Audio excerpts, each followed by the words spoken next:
2021. En ese solo año, Vecinos enterró a 3 de sus actores. Julio otra vez, y Octubre. Y el de Octubre fue el que partió a México en 2. Un chico de 22 años que llevaba media vida dentro de esa serie y cuyo caso sigue, 5 años después, abierto en los tribunales. Pero hay más cosas que casi nadie sabe. Una de las actrices de esta lista murió días después de terminar de grabar sus escenas. Sus últimos capítulos se emitieron cuando ella ya no estaba. Otra fue, antes de Vecinos, la villana más grande de la historia de la telenovela mexicana, la del parche en el ojo, y murió de una enfermedad pulmonar. Y hay un actor en este reparto que es hijo de uno de los vecinos más famosos de otra vecindad, el hijo de Jaimito el cartero, del Chavo del Ocho. Él también estuvo aquí, y él también murió. Vecinos se estrenó en 2005, creada por Eugenio Derbez a partir de la serie española Aquí no hay quien viva. Y con más de 20 años al aire, alrededor de 300 episodios y 19 temporadas, se ha convertido en una de las series más longevas de la historia de la televisión mexicana. 20 años. Y eso tiene un precio. Y conviene decir una cosa antes de empezar. Vecinos es, probablemente, la serie de comedia que más generaciones ha juntado frente al mismo televisor en la historia reciente de México. Abuelos, padres e hijos viendo lo mismo, a la misma hora, riéndose de lo mismo. Por eso, cada una de estas muertes se sintió como una pérdida familiar, literalmente. Hoy vamos a repasar 11 nombres, en cuenta regresiva del 11 al 1. Y al final voy a responder, con datos y sin misticismo, a la pregunta que se hace todo el mundo. ¿Existe la maldición de Vecinos? Antes de arrancar, si te gustan estas historias contadas con respeto y con datos verificados, suscríbete al canal y dale like ahora mismo. Es gratis, tarda 2 segundos, y es lo único que mantiene vivo este canal. Vamos. Número 11. Alejandra Meyer. Empezamos por el principio. Por la primera ausencia de todas. Doña Caridad. Un personaje que apareció en 2006, durante las primeras temporadas, haciendo apariciones ocasionales junto a Benito y a Germán. La interpretó Alejandra Meyer, y su carrera era muchísimo más grande de lo que ese papel deja ver. Fue una actriz veterana de la televisión mexicana, con una trayectoria larga en telenovelas y en teatro. Ahora, el dato. Alejandra Meyer murió el 7 de noviembre de 2007. La causa, un carcinoma renal, cáncer de riñón. Y fíjate en la fecha, porque es importante para entender todo este video. Vecinos se estrenó en 2005, y la primera muerte del elenco ocurrió en 2007. 2 años.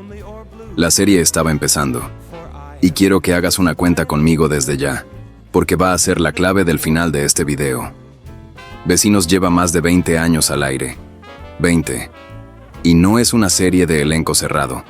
Cada temporada incorpora vecinos nuevos, invitados, personajes episódicos. Por esos foros han pasado decenas y decenas de actores. Muchos de ellos, gente mayor. Primeros actores de 60, 70, 80 y hasta 90 años. Retén esa idea. Vamos a volver a ella. Y quiero explicar rápidamente de dónde salió esta serie, porque casi nadie lo sabe. Vecinos no es una idea original mexicana. Es una adaptación de Aquí no hay quien viva, la comedia española que arrasó en España a comienzos de los 2000, sobre los vecinos disfuncionales de un edificio de Madrid. Eugenio Derbez compró el formato, lo tropicalizó por completo y lo convirtió en algo profundamente mexicano.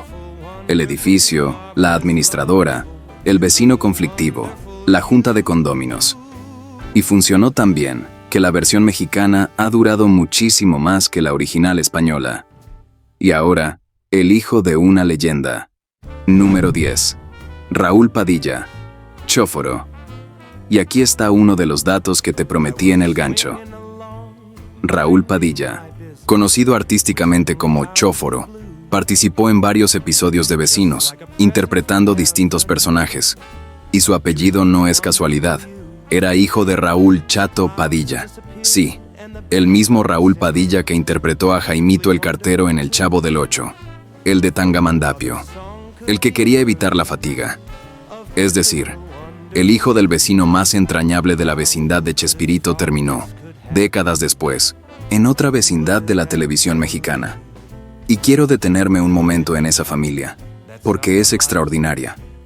Raúl Chato Padilla, el padre, había subido a un escenario por primera vez en 1923, a los 5 años, en las carpas y los teatros que recorría su familia por todo México. Su padre era empresario teatral. O sea, hablamos de 3 generaciones seguidas dedicadas al espectáculo popular mexicano. Y Chóforo construyó su propia carrera con ese apodo, apareciendo en cine, en televisión y en teatro de revista durante décadas. Ahora, el final. Raúl Padilla Chóforo murió el 24 de abril de 2013, a los 73 años. La causa, un infarto fulminante. Fulminante. Esa palabra lo dice todo, sin aviso, sin diagnóstico previo, sin tiempo de despedirse. Y hay una simetría triste en esta historia. Su padre, el Chato Padilla, también murió de un infarto agudo al miocardio en 1994, agravado por complicaciones de diabetes. Padre e hijo, los dos comediantes, los dos del corazón. Y hay algo que quiero señalar sobre él, porque define a toda una categoría de actores. Chóforo nunca fue protagonista. Nunca encabezó un cartel. Se pasó la vida haciendo personajes secundarios, apariciones episódicas y papeles de reparto en cine, teatro y televisión. Y es exactamente ese tipo de actor el que sostiene una comedia. El que entra, remata el chiste y sale. Sin ellos, no hay serie. Y son, siempre, los que nadie recuerda por su nombre. Y ahora, el rey del albur. Número 9. Alfonso Zayas. Si eres de México y tienes más de 40 años, no necesitas presentación. Alfonso Zayas fue, sin discusión, el rostro masculino definitivo del cine de ficheras. Ese género de comedias picantes que llenó los cines mexicanos durante los años 70 y 80. Se ha documentado que sus películas provocaban filas de personas rodeando una manzana entera para entrar a las salas. Noches de cabaret, Las Cariñosas, La Pulquería, El Rey de las Ficheras. Y aquí está lo que casi nadie sabe. Alfonso Zayas también hizo televisión familiar. Trabajó al lado de María Victoria en La Criada Bien Criada. Apareció en XHDRBZ de Eugenio Derbez. Y estuvo en Vecinos. El mismo hombre. Los 2 registros. Y hay un dato de su biografía que rompe todos los prejuicios. Su tío abuelo fue Miguel Inclán, el actor que interpretó al ciego en Los Olvidados, la obra maestra de Luis Buñuel. El rey del albur venía de una familia emparentada con el cine más prestigioso que ha dado México. Ahora, el final. Alfonso Zayas murió la noche del jueves 8 de julio de 2021, en la Ciudad de México, a los 80 años. Su familia lo anunció mediante un comunicado en redes sociales y pidió una ceremonia privada, solo con familia y amigos cercanos. Y en un primer momento no se dio a conocer la causa. Después se reportó que se trató de un paro respiratorio. Y ahora quédate con esa fecha, julio de 2021, porque ese mes Vecinos iba a perder a 2 de sus actores. El otro está en el número 4. Y quiero decir una cosa sobre él antes de seguir. En 2016, Alfonso Zayas fue reconocido públicamente por su trabajo en el cine para adultos. Y su reacción fue de una honestidad total.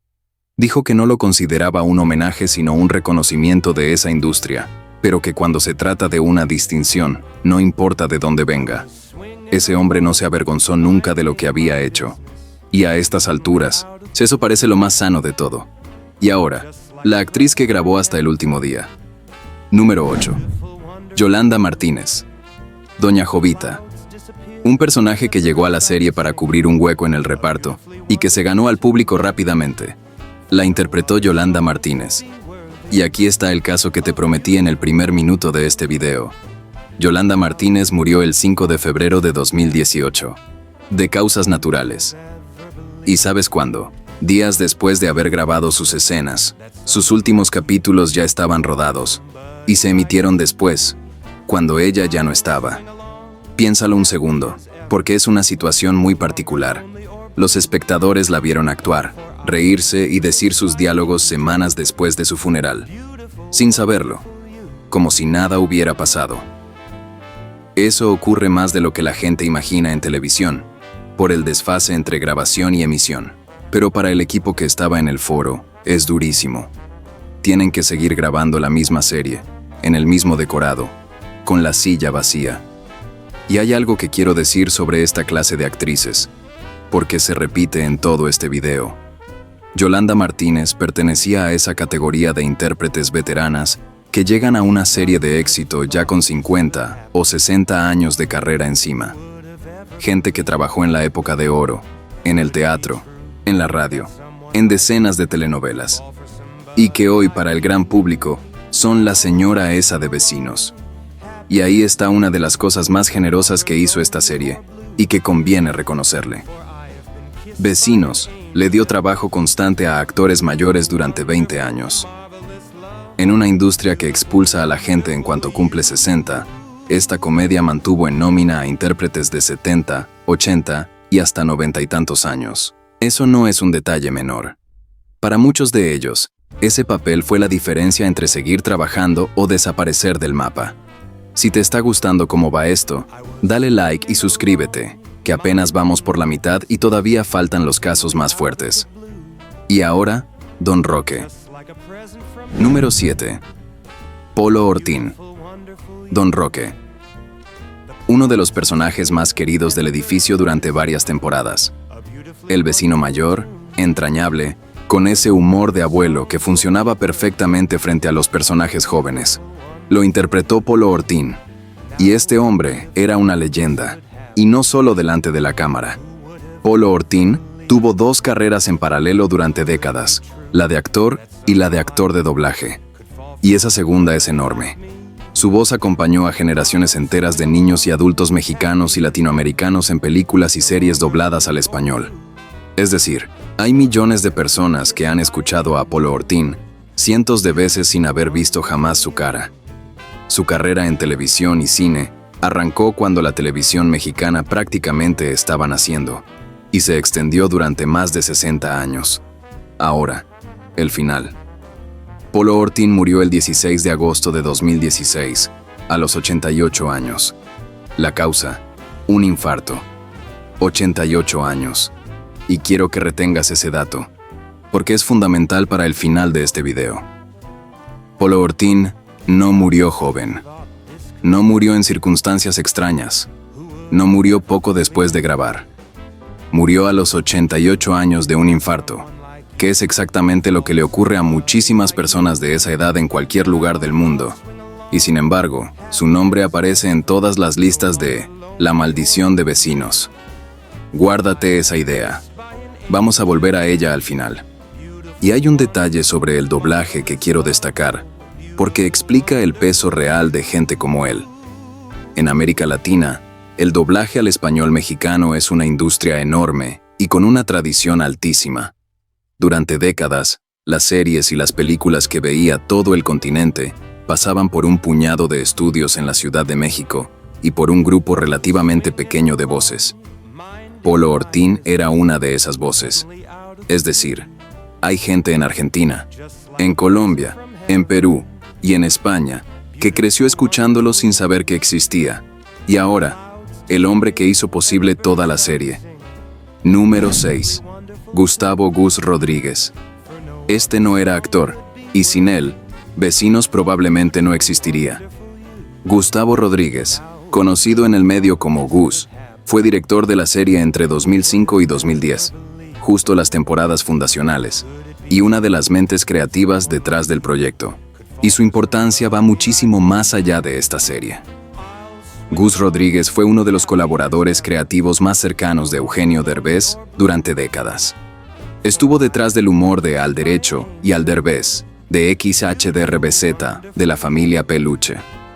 Fue, en buena medida, el arquitecto invisible de ese universo cómico. Y hay algo más, que casi nadie sabe y que a mí me parece fascinante. Gus Rodríguez fue uno de los primeros periodistas en hablar de videojuegos en la televisión mexicana. Escribió sobre videojuegos, los divulgó, los explicó en un país y en una época en la que nadie los tomaba en serio. Es considerado un pionero absoluto de ese periodismo en México. Un hombre que escribía comedia para la televisión más masiva del país y que al mismo tiempo era el tipo que le explicaba a México qué era un videojuego. Ahora, el final. Gus Rodríguez murió el 11 de abril de 2020. La causa: complicaciones de una enfermedad pulmonar que padecía desde hacía tiempo. Y fíjate en la fecha. Abril de 2020. Las primeras semanas de la pandemia en México, cuando el país entero estaba encerrado y los funerales apenas podían celebrarse. Se despidieron de él por redes sociales. Y quiero decir algo sobre las personas como él, porque este canal habla mucho de actores y poco de quienes están detrás. Una comedia no funciona por los actores, funciona por el texto. Si el guión no tiene ritmo, si los chistes no están construidos, si las situaciones no escalan correctamente, no hay actor en el mundo que lo salve. Gus Rodríguez era uno de los que construían eso, y llevaba décadas haciéndolo, en la sombra, mientras otros salían en las portadas. Y ahora, un caso que voy a contar con muchísimo cuidado. Número 5. Xavier Ortiz. Xavier Ortiz tuvo una participación breve en Vecinos, pero su nombre, en México, significa muchísimo más que eso. Porque Xavier Ortiz fue, en los años 90, integrante de Garibaldi, uno de los grupos musicales más exitosos que ha dado México, con giras internacionales, discos multiplatino y una popularidad enorme entre el público joven de toda América Latina. Era, literalmente, un ídolo. Después vinieron la actuación, la televisión, los realities, y sus últimos años fueron muy duros. Xavier Ortiz atravesó una depresión severa, y lo hizo, además, en medio de dificultades personales y económicas. Murió el 7 de septiembre de 2020, a los 48 años. Se quitó la vida. Y voy a parar aquí un momento, porque esto es lo más importante que voy a decir en todo el video. La depresión es una enfermedad, no es tristeza, no es debilidad de carácter, y no es falta de fuerza de voluntad. Es una condición médica que se puede tratar y de la que se puede salir. Y una de las cosas más crueles que hace es convencerte de que no tienes salida, cuando sí la tienes. Si estás pasando por algo parecido, por lo que sea, habla con alguien, con un familiar, con un amigo, con un profesional. En prácticamente todos los países de habla hispana, existen líneas de atención telefónica gratuitas y confidenciales, disponibles las 24 horas. Pedir ayuda no es debilidad. Es exactamente lo contrario. Y si conoces a alguien que lo está pasando mal, no esperes a que te lo pida. Llámalo tú. 48 años. Un hombre que llenó estadios. Y que por dentro estaba solo. Y hay una reflexión incómoda que quiero dejar aquí. Este oficio tiene una característica muy peligrosa. La validación es masiva, pero es temporal. Durante unos años, miles de personas te gritan tu nombre. Y después, un día, dejan de hacerlo. Y nadie te prepara para eso. No hay una transición ordenada. Simplemente el teléfono deja de sonar y tú sigues siendo la misma persona, con la misma cara, pero sin el ruido alrededor. Para alguien que ya carga con una predisposición a la depresión, esa caída puede ser devastadora. No es una excusa ni una explicación completa, pero es un factor real. Y en este medio se repite demasiado. Y ahora, el amigo de Derbez. Número 4. Sammy Pérez. Sammy Pérez apareció en los primeros capítulos de Vecinos, con una participación especial.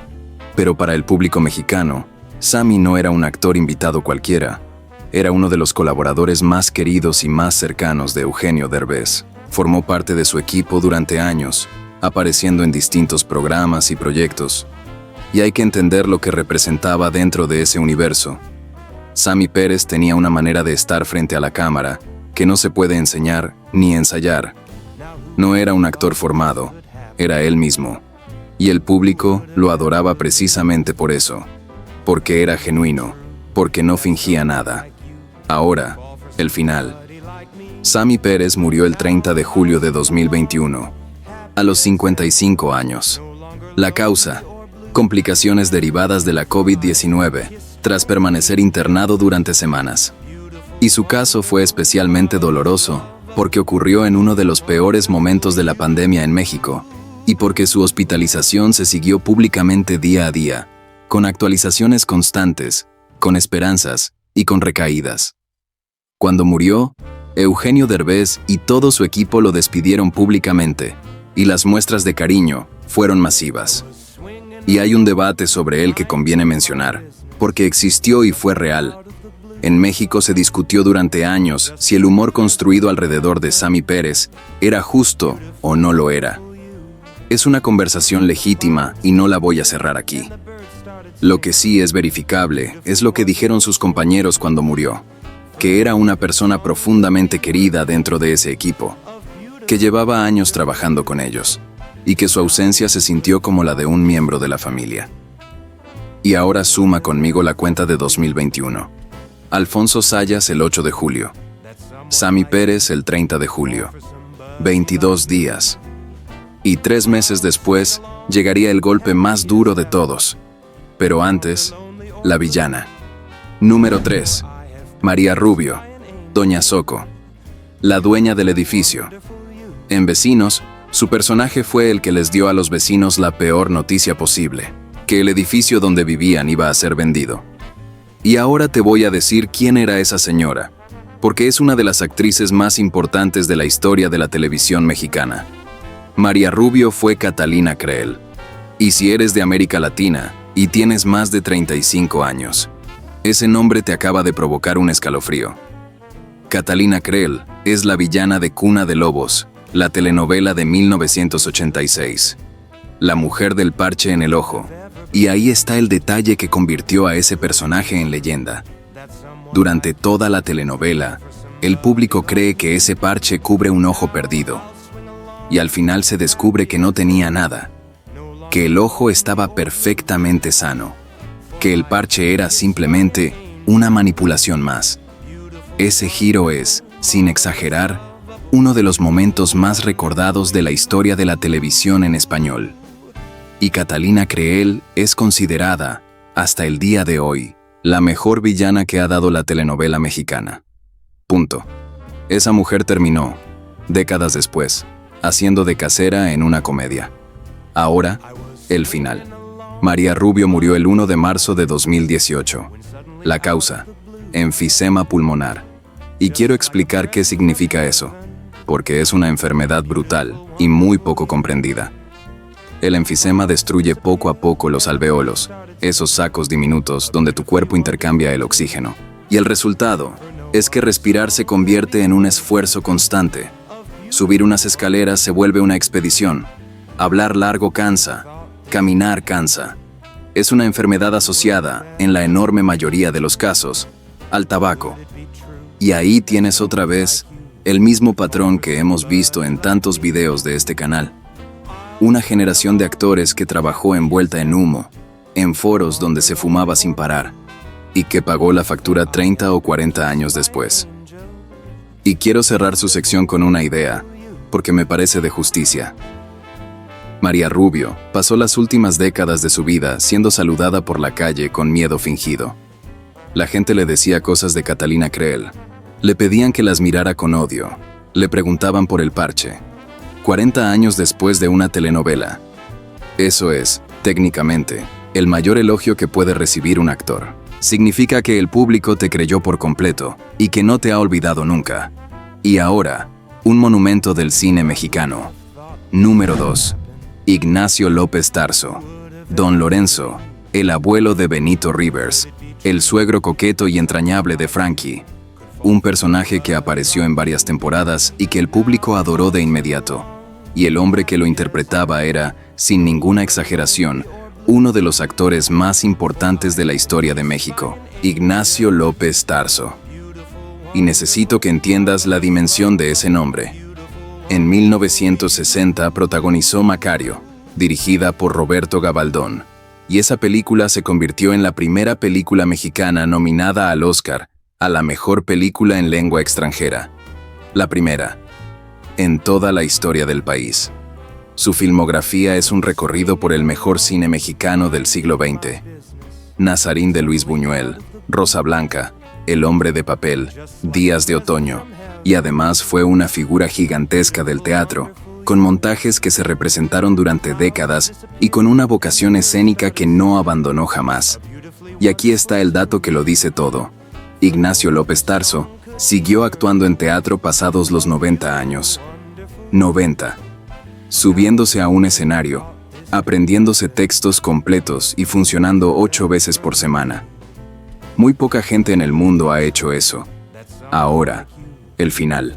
Ignacio López Tarso murió el 11 de marzo de 2023. Tenía 98 años. La causa: un deterioro de salud tras una neumonía. 98 años. Es, con muchísima diferencia, la vida más larga de todo este video. Y quiero decir algo, porque me parece la mejor manera de honrarlo. Un hombre que protagonizó la primera película mexicana nominada al Oscar, que trabajó con Buñuel, que llenó teatros durante 70 años. Aceptó hacer de abuelo en una comedia de televisión. Y no lo hizo por dinero ni por necesidad. Lo hizo porque le gustaba trabajar y porque respetaba el oficio, viniera de donde viniera. Eso, en un actor de su tamaño, dice muchísimo. Y hay una frase suya que se repitió mucho cuando murió. Él decía que no pensaba retirarse jamás, porque un actor no se jubila, simplemente deja de poder. Y cumplió. Trabajó hasta que el cuerpo se lo permitió. Su funeral fue multitudinario. Se le rindió homenaje en el Palacio de Bellas Artes de la Ciudad de México, el máximo reconocimiento que puede recibir un artista mexicano. Y entre los mensajes de despedida, hubo muchos del público joven que ni siquiera había visto Macario. Lo conocían por otra cosa. Lo conocían por ser el abuelo de Benito. Estamos en el número 1. Si has llegado hasta aquí, dale like y suscríbete, porque lo que viene ahora es lo más duro de todo el video. Número 1. Octavio Ocaña, Benito Rivers. Y voy a contar este caso con el cuidado que corresponde, porque sigue siendo un asunto judicial abierto. Octavio Ocaña empezó en Vecinos siendo un niño. Y ahí está la clave de por qué su muerte dolió como dolió. El público lo vio crecer. Capítulo a capítulo, temporada a temporada, durante años. Lo vio pasar de niño a adolescente delante de la cámara. Dejó la serie cuando tenía alrededor de 11 años. Y regresó en 2019, ya como joven adulto, recuperando al personaje de Benito y reconquistando por completo a su público. Para millones de personas, Octavio Ocaña no era un actor de televisión. Era alguien que había estado en su casa toda la vida. Ahora, lo que ocurrió. La madrugada del viernes 29 de octubre de 2021, tras una persecución policial en el Estado de México, Octavio Ocaña murió por un impacto de arma de fuego. Tenía 22 años. 22. Y a partir de ahí, este caso se convirtió en uno de los más discutidos de la crónica reciente mexicana. Porque la versión oficial que se difundió inicialmente y la versión que ha sostenido su familia no coinciden. Su padre y su madre han mantenido durante años una lucha pública para que se esclarezca lo ocurrido, con peritajes, con impugnaciones y con un proceso legal que ha continuado en el tiempo. Yo no voy a resolver aquí lo que los tribunales llevan años discutiendo, y no voy a entrar en los detalles del suceso, porque no le hacen bien a nadie y porque este chico merece que lo recordemos por lo que fue. Lo que sí es indiscutible es esto: un actor de 22 años que llevaba trabajando en televisión desde niño, que estaba en el mejor momento de su carrera y que tenía toda una vida por delante, se fue. Y el impacto fue enorme, especialmente entre la gente joven de México, que había crecido literalmente con él en la pantalla. Y hay un detalle que hace todo esto más difícil. Vecinos siguió. Tenía que seguir. Es una serie en producción, con contratos, con equipo, con temporadas comprometidas. Y sus compañeros tuvieron que volver al mismo foro, al mismo decorado del edificio, a grabar la misma comedia, sabiendo que Benito ya no iba a entrar por esa puerta. Eso, para un elenco que llevaba 15 años trabajando junto, es algo que no se supera. Y hay un dato que dice mucho sobre lo que significaba para ellos. La producción decidió no reemplazar el personaje. Benito Rivers no fue recasteado ni sustituido por otro actor. En televisión, eso es una decisión importante. Los personajes se reemplazan constantemente cuando un actor se va. Aquí no. Y su familia, especialmente sus padres y su hermana, se convirtieron en figuras públicas involuntarias, apareciendo en medios año tras año para pedir que el caso no se cerrara. 5 años. Y siguen. 11 nombres. Y ahora sí, la pregunta que se hace todo el mundo. ¿Existe la maldición de Vecinos? No. Y te lo explico con números. Vecinos lleva más de 20 años al aire. Alrededor de 300 episodios repartidos en 19 temporadas. Es una de las series más longevas de la historia de la televisión mexicana. Y no es una serie de elenco cerrado. Cada temporada incorpora vecinos nuevos, invitados y personajes episódicos. Por esos foros han pasado decenas y decenas de actores. Ahora mira las edades de este video. Ignacio López Tarso, 98 años. Polo Ortín, 88. Alfonso Sayas, 80. Raúl Padilla, 73. 4 de los 11 eran personas mayores, 2 de ellas por encima de los 85, que murieron de infartos, neumonías y enfermedades propias de la edad. Cuando haces pasar a cientos de personas por una producción a lo largo de 21 años, muchas de ellas veteranas del cine y el teatro mexicano. Lo raro no es que hayan muerto 11. Lo raro sería lo contrario. Eso es matemática. No es magia. Pero quiero terminar con otra cosa, porque creo que es lo importante. Yo creo que la teoría de la maldición sobrevive por una razón que no tiene nada de sobrenatural. Sobrevive porque duele, porque Vecinos no es una serie cualquiera. Es una comedia que millones de familias latinoamericanas han visto durante 20 años, comiendo, repetida 100 veces, sin cansarse. Y cuando descubres que tanta gente de ese edificio ya no está, el cerebro busca una explicación mística, porque aceptar la explicación real es más difícil. La explicación real es que han pasado 21 años desde el primer capítulo. 21. Y en 21 años se muere gente. Se mueren los abuelos de la televisión, se mueren los actores de reparto, y a veces, de la forma más injusta de todas, se muere un chico de 22 años. No hay maldición, hay tiempo. Y hay una prueba adicional que casi nadie menciona. El núcleo protagonista de la serie sigue vivo. César Bono, Eduardo España, Ana Berta Espín, Mayrín Villanueva, Lorena de la Garza, Pablo Valentín, Darío Ripoll. Los que más horas han pasado en ese foro, los que llevan 20 años grabando temporada tras temporada, están aquí. Una maldición que perdona precisamente a quienes más expuestos han estado, es una maldición bastante mal diseñada. Y frente a eso, lo único que podemos hacer es lo que estamos haciendo ahora mismo, decir sus nombres en voz alta. Alejandra Meyer, Raúl Padilla, Alfonso Sayas, Yolanda Martínez, Polo Ortín, Gus Rodríguez, Xavier Ortiz, Sammy Pérez, María Rubio, Ignacio López Tarso y Octavio Ocaña. Si te pareció bien contada esta historia, suscríbete al canal y déjame un like, que es lo único que hace que estos videos lleguen a más gente. Y cuéntame en los comentarios, ¿cuál era tu personaje favorito del edificio? ¿Y desde qué país me estás viendo? Nos vemos en el próximo video. Cuídate mucho.